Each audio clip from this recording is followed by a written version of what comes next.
Hi friends, नमस्कार। देखिए, जैसा कि मैंने आपसे बोला था कि मैं जो आपको 9th 10th की कोचिंग की जितनी मैथ और इंग्लिश के पोर्शन को पूरा कवर करवाऊंगा।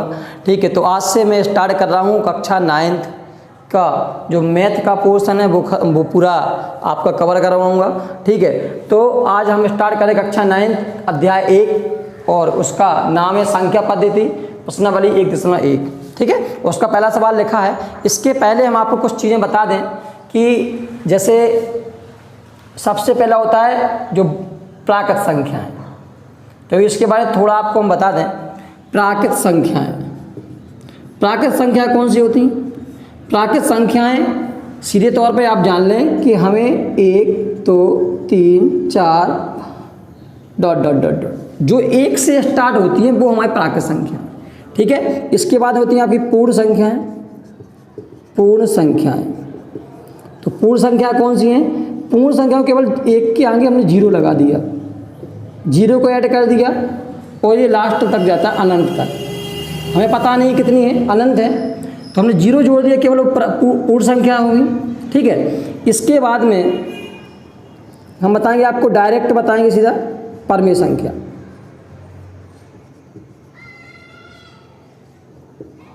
परमेय संख्याएं, परमेय संख्या वो कहलाती हैं जो अंश बटे हर के रूप में होती हैं। ठीक है, अब आपको जैसे हमने लिख दिया, कुछ भी लिख दे हैं वो परमेय संख्या है। ठीक है, और अब वास्तविक संख्या जो होती है उसमें परमेय संख्या और अपरमेय संख्या दोनों आती हैं। तो हमें क्या करना है, इसमें हमें ये देखना है कि परमेय संख्या क्या है, एक जो इसमें आएगा ये बताना है हमें। हमने मान लीजिए कि हमने 5/0 रख दिया, तो यह क्या परमेय संख्या है? तो यह परमेय संख्या नहीं है। क्यों नहीं है? क्योंकि इसके बटे में 0 लिखा है, और जब बटे में 0 होता है तो वो संख्या क्या है? परमेय संख्या नहीं होती, वो अनंत हो जाती है। ठीक है, इसलिए बटे में 0 नहीं होना चाहिए। ऊपर कुछ भी लिखा है, ऊपर 0 चलेगा। ठीक है, लेकिन बटे में जो हर होगा, हर में 0 नहीं होना चाहिए। ठीक है, इस प्रकार से आपको ये देखना। अपरमेय संख्या क्या होती है? अपरमेय संख्या, परमेय में ऐसा भी आएगा आपका अंडरवुड में। ठीक है, क्योंकि ये परमेय इसलिए है क्योंकि इसको हम गुणनखंड करेंगे तो 5 का वर्ग होता है, 5 बाहर आ जाएगा और 5 बाहर केवल 5 बचेगा, बटे में ये कर सकते हैं, इसलिए परमेय संख्या है। और जैसे हम लिख दें कैडी 3, एक कैडी से बाहर नहीं निकलेगी, इसलिए यह एक अपरमेय संख्या, ये परमेय नहीं है। ठीक है, अपरमेय संख्या वो होती है जिनको हम कैडी से बाहर नहीं निकाल सकते हैं। ऐसे गुणनखंड नहीं होंगे इनकी, ये बाहर नहीं निकलेंगे। इसके बाद ऐसा भी हो जाता है, देखिए डॉट डॉट डॉट, यदि डॉट डॉट जाए तो वह एक अपरमेय संख्या, परमेय नहीं है। इस प्रकार से आपको ये 4 चीज़ें, प्राकृत संख्या, पूर्ण संख्या, परमेय संख्या क्या होती है, अपरमेय संख्या क्या होती है। ठीक है, तो अब हम चलिए स्टार्ट करते हैं। जो हमारा पहला सवाल लिखा हुआ है, पहला सवाल क्या है कि क्या 0 एक परमेय संख्या है? क्या 0 एक परमेय संख्या है? तो देखिए 0 ऐसा लिखा है, इसके बटे में हम 1 कर सकते हैं। हर में 0 तो नहीं है ना, तो हर में 0 नहीं है तो लिख सकते हैं हाँ 0 एक परमेय संख्या, 0 एक परमेय संख्या है। क्योंकि या और लिखेंगे अपन, यहाँ तक का आंसर हो गया। क्या 0 एक परमेय संख्या है? हाँ, 0 एक परमेय संख्या है। क्या इसे इसके रूप में लिखा सकता है? लिख देंगे हाँ, इसे P/Q के रूप में लिखा जा सकता है।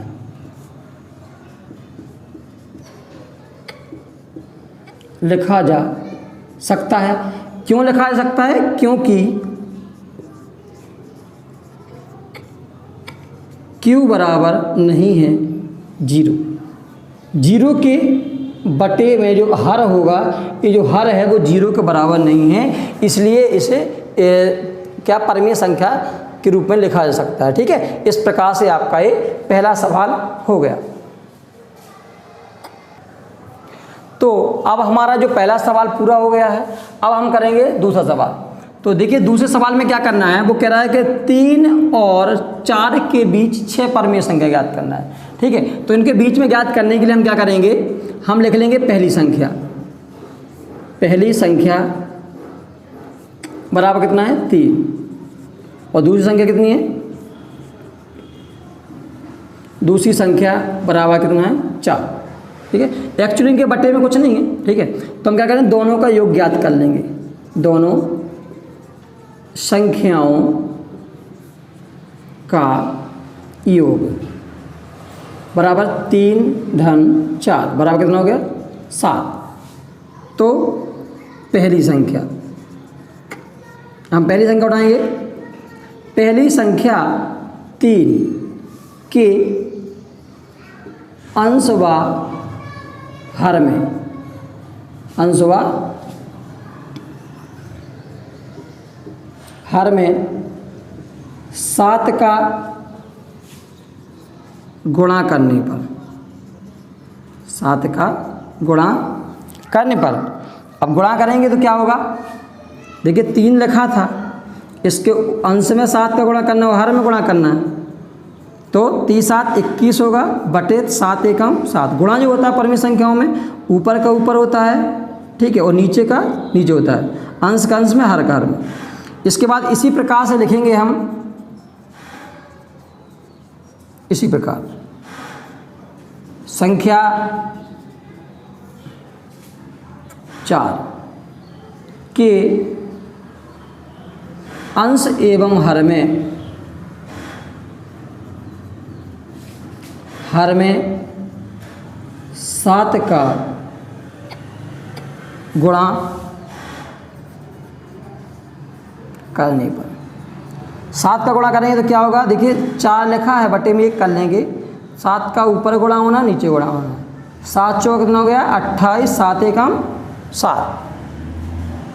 देखिए हमने अभी गुणा किए तो दोनों के हर समान हैं, हर समान नहीं तो नहीं लिख पाएंगे हम, यदि हर समान हो गए तो हम लिख सकते हैं। ठीक है, तो हम लिखेंगे अतः 3 और 4 के बीच 6 परमेय संख्याएं बराबर, हमें क्या करना है 21/7 और 28/7 के बीच में लिख देना है।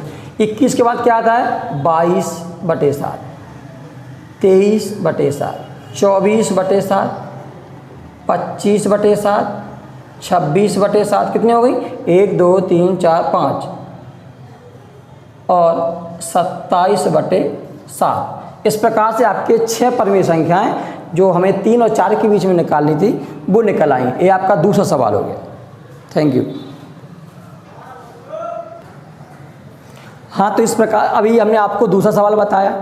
अब तीसरे सवाल में हम क्या करेंगे, अभी बटे में आ गए। ठीक है 3/5 और 4/5 के बीच में 5 परमेय संख्या ज्ञात कीजिए।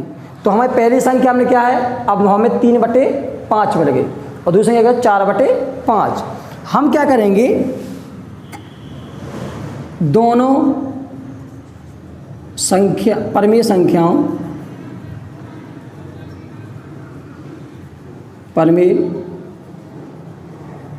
संख्याओं के हरों का योग बराबर 5 + 5, इसका हर क्या 5, इसका 5 है, कितना हो गया 10। ठीक है, तो पहली संख्या क्या है हमारी 3/5 के अंश और हर में अब 7 का गुणा नहीं करना है गुणा करना है 10 का। तो क्या 10 का गुणा करेंगे हम, देखिए यहाँ पे जो बदलाव होगा हम वो बता रहे हैं आपको। 3/5 लिखा है, इसमें 10 का गुणा ऊपर होगा 10 का नीचे होगा, तो दाम कितना होगा 30/10 × 50। इसके बाद हम दूसरी संख्या क्या है हमारी 4/5 के अंश और में कितने का गुणा करना है हमें 10 का गुणा करना है। तो यहाँ क्या है 4/5, 10 का हम ऊपर गुणा करेंगे 10 का नीचे गुणा करेंगे, कितना आएगा 10 चौको 40 और 10 × 50। मैंने बोला था आपसे यदि हर समान है तो हम लिख सकते हैं। देखिए यहाँ पे 30/50 है, 40/50, हर तो समान है 50 है। तो हम क्या करेंगे, यहाँ पे लिख देंगे 3/5 और 4/5 के बीच में 5 परमेय संख्या। कितनी? 5। अब 5 परमेय संख्या लिखनी है, देखना। तो 30 के बाद गिनती लिख दीजिए। 31/50, 32/50, 33/50, 34/50, 35/50। आप 30 और 40 के बीच में लिख सकते हैं, जितनी भी आपको लिखनी है। इस प्रकार से आपका ये तीसरा सवाल खत्म हुआ। और आपको अब क्या करना है, इसमें जो सत्य असत्य दिए गए हैं उनको आपको उत्तरमाला से उसके आंसर देख करके याद कर लेने हैं, ठीक है। और इस प्रकार से आपकी कक्षा 9 का अध्याय 1 की संख्या पद्धति जो चैप्टर है उसमें प्रश्नावली 1.1 खत्म हुई। Thank you. कुछ भी आप लोगों को समझ में ना आए, ठीक है, तो आप कमेंट बॉक्स में ज़रूर बताएं। और आप लोग हमारे वीडियो आपको कैसे लग रहे हैं वो भी हमें आप कमेंट बॉक्स में ज़रूर बताएं। धन्यवाद।